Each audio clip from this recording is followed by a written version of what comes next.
Diwata. Bakit kaya? At ang dami nagtakuhan. Grabe oh. Yung matimating na reker. Oo, ang dami kasi ginang nag-double park na kasi dyan kanina. Yung mga kabayan, doon kasi sa may sa unahan ko dito sa may extension dito na malapit sa may ano, may supitin ko. Nagkagulo na sa reker oh. May po dyan. Yung mga 4 wheels po, doon po kayo mag-parking. Para hindi po kayo mag-double park yan kasi may mga tinda pa dyan. Nagulat yung mga kumakain no, pinag-iiwanan yung pagkain. Pansin. Ayun, hindi pa natin alam kung ano po yung bakit may dumating na reker, no? Udat pala ito na alisin ang sasakyan nyo mga kabayan. Pero hindi po yata siya nag-lutuin. Kasi na pinapaalis lang. Mabuhay nyo dapat alisin nyo kung parking kayo mga kabayan. Pumunta po kayo dito kay Diwata. I-clear nyo na shift yung sasakyan nyo. Kaya hindi na makawawas yung Diwata na laging reklamo sa parking. Ayun o, dito na nga may reker na pero walang kinarga. Walang kinargang sasakyan at motor. Nagpaalis lang yata. Ayan o, budget po yan na sinalisin nyo na yung motor ng sasakyan nyo. Mamaya-maya po ako sa akin po na naipon na. Mabait sila mga reker no. Binibigyan mo na ng wang-wang. Bakit pag yung mga hindi inaalis talaga tutuluyan nila.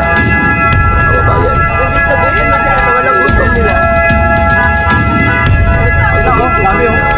Pag may tempo po sapin po natin.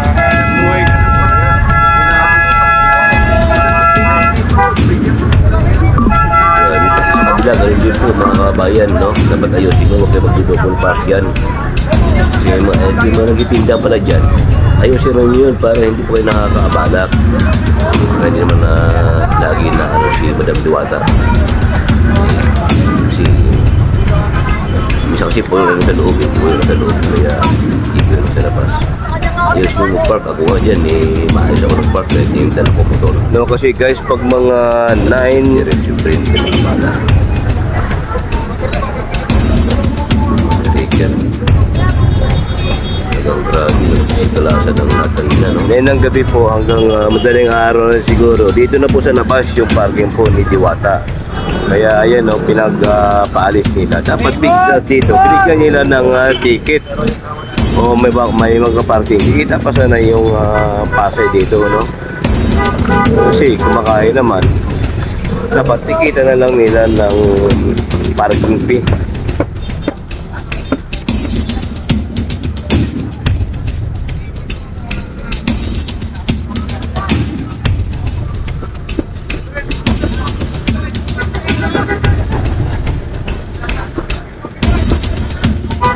Pinaalis yata sa kabila. Nakaabot sa malakad niya reklamo eh. Nakabot na sir? May convoy kanina si PBBM, walang hindi makakadaan eh. Kasi dito, pag gabi kasi mga 9, dito na yata siya nagka-parking eh. Ang problema nga eh, pinasakop na 2 linya. Ayun lang. Di ba? Oo. Okay lang ngayon maghanap buhay yung time distortion ng kalsada. Oh, wala ba nag-assist dito sir? Wala?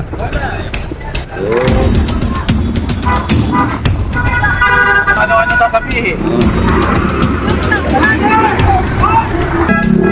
Ayun, kaya pala yung towing dito, 2 lane na pala doon siya sa ako, dapat isa lang. Kaya yun, may dumaan na mga panahon pangdangal. Kaya yun, nakikita lang traffic. Kasi di kabila kasi sinit yan eh. Kaya mapapansin nyo. Ano po? Ano sila? Ayun, yung iba ito, na-reker din. Na-reker. Kasi dito kasi nga side, no?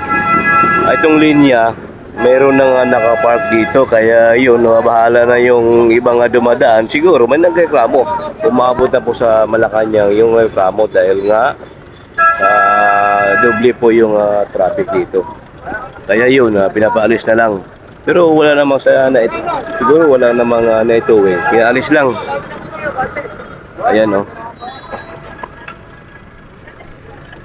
Oo, sabi ko niya kanina, pasok ka rito. Ipapasok ka. Ikaw na pala!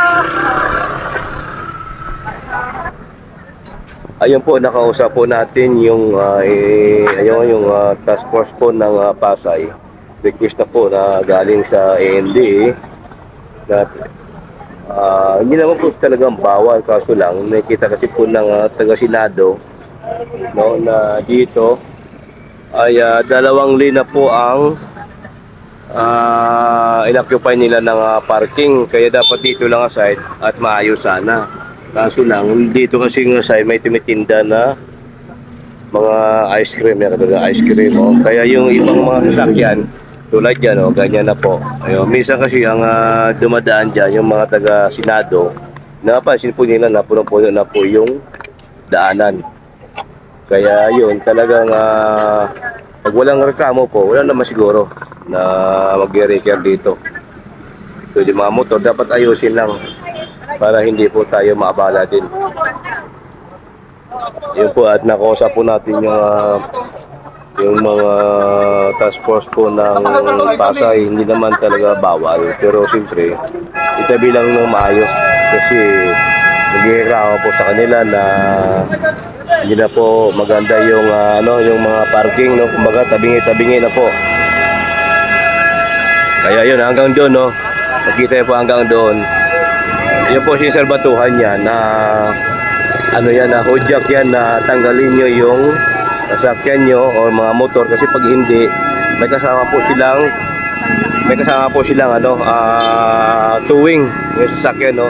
Pero wala pa naman na dumarating, wala pa naman na ikargang motor kasi kinakausap nila, alam naman ng mga Pasay task force yan na kumakain dito. Kaya yun, kung talagang matigas siguro at hindi inaalis, sa kanila aalis i-reker. Yan po mga kabayan, no? Kaya pag pumunta kayo dito kay Diwata, ayusin niyo po yung parking nyo, i-clear yun ng maayos ang inyong mga sasakyan kung kakain po kayo sa loob. At nakausap po natin na hindi naman daw bawal, pero huwag na mag-double park yung sasakyan, kasi dito sa kabila kasi may nagtitinda, tapos nagdagan pa ng mga sasakyan, buhol-buhol na po yung traffic. Kaya kadalasan ng reklamo siguro mga taga-government, taga-Senado, yun po. Kaya nagreklamo po sa kanila na tatanggalin po yung mga kumaharang dito at mga dumadaloy po yung traffic. Ayan po, kaya biglang nagkalasang kain na dito yung mga kumakain. Ayan po, thank you po sa lahat.